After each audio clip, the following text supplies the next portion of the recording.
We must unite against this threat. No world can stand alone.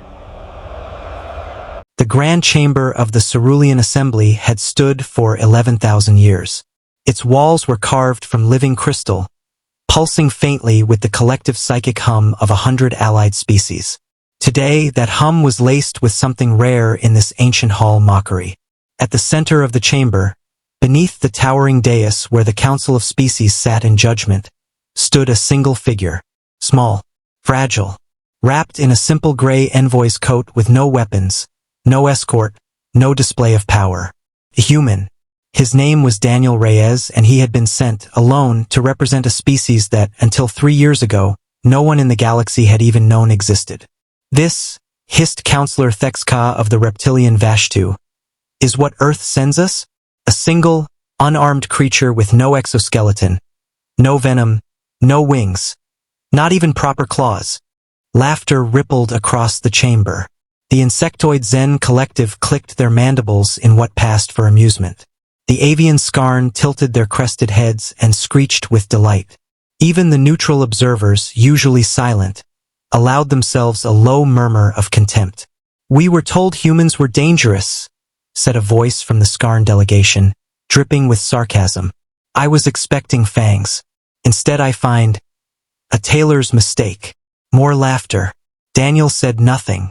He simply stood, hands folded behind his back, eyes forward, breathing steady.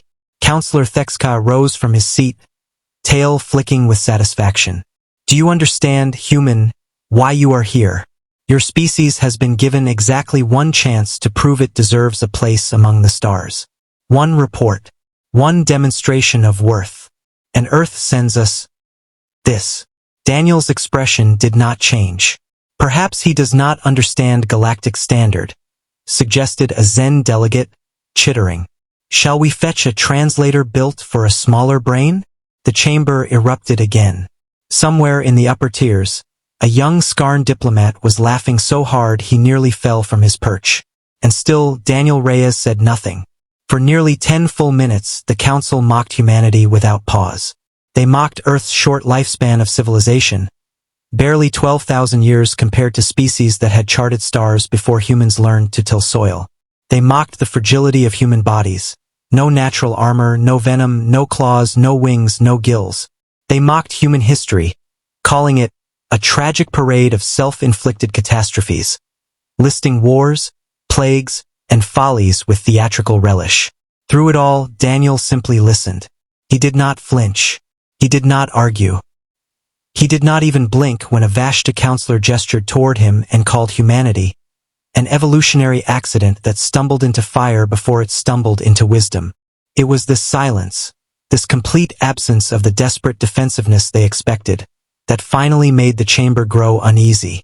The laughter began to fade first among the observers, who noticed something the others had missed. The human was not afraid.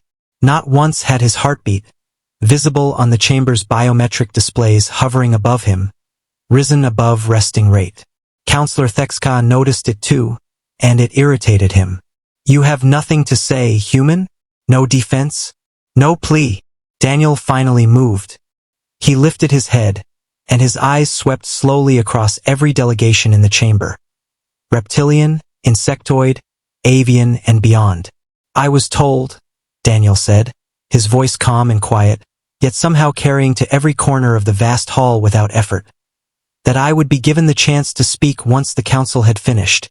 The chamber stilled. "Have you finished?" Daniel asked. Silence. Genuine silence. For the first time since he had entered. Counselor Thexka's tail stopped flicking. "Speak, then, human. Amuse us."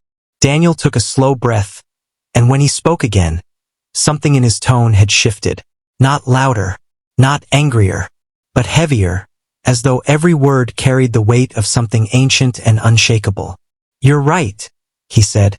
"We don't have claws. We don't have venom. We don't have wings, or gills, or exoskeletons. When our ancestors climbed down from the trees, they had no natural weapons at all. No fangs sharp enough to kill. No hide thick enough to survive a predator's bite. By every measure your biology respects, we should have died out in the first 100 years. He paused, letting the words settle. But we didn't. Because when nature refused to arm us, we armed ourselves. When the cold should have killed us, we made fire. When the wolves outran us, we made spears. When the sea should have drowned us, we built ships that crossed oceans your explorers would call impossible. His eyes moved to Counselor Thexka. You call our history a tragedy of self-inflicted catastrophe. You're not wrong. We have burned each other, betrayed each other, and nearly destroyed our own home more times than any of you would tolerate from yourselves. But here is what you fail to understand, Counselor. We survived ourselves. Every single time. No other species in this chamber can claim to have survived their own worst nature and still reached the stars. A murmur rippled through the Zen delegation. Not laughter this time, but something closer to unease. You mock our fragility, Daniel continued. But fragility bred something none of you possess. Desperation shaped into brilliance. We built medicine because our bodies could not heal themselves. We built machines because our muscles were not strong enough. We built civilizations because alone a human is nothing, but together humans are unstoppable. Every weakness you see in us we turned into a weapon. Every disadvantage became a reason to innovate. He let the silence stretch, and this time, no one filled it with laughter. You ask why Earth sent one envoy, unarmed, into a room of 100 hostile delegations, alone. Daniel's voice dropped lower, and somehow that made it more unsettling. Because we already know something about power that all of you have forgotten. Power is not in the size of your teeth, or the thickness of your hide, or the strength of your grip. Power is what remains when everything else is stripped away. And what remains when you strip everything from a human being is the will to keep going anyway. The chamber's biometric displays flickered. For the first time, several delegates' own vital signs, displayed for transparency as tradition demanded, showed spikes of unmistakable tension. I did not come here to beg for humanity's place among the stars, Daniel said. I came here to inform you of a decision Earth has already made. We will take our place among you. Not because you grant it, but because we have already earned it 1,000 times over, in ways your histories will never fully understand. He turned, slowly, taking in the entire chamber one final time. You laughed when I entered this room because you saw one small, unarmed creature standing before 100 delegations of your greatest powers. Daniel's voice steadied into something almost gentle, and far more frightening for it. But you forgot the first rule of dealing with humanity, Counselor Thexka. We are never as alone as we appear. Above the chamber, in perfect silence, hundreds of small lights blinked to life along the crystal ceiling. The unmistakable signature of orbital relay beacons, quietly deployed the moment Daniel had stepped into the chamber. Not weapons, not a threat, simply a message. We were listening. We are always listening. And we are already here.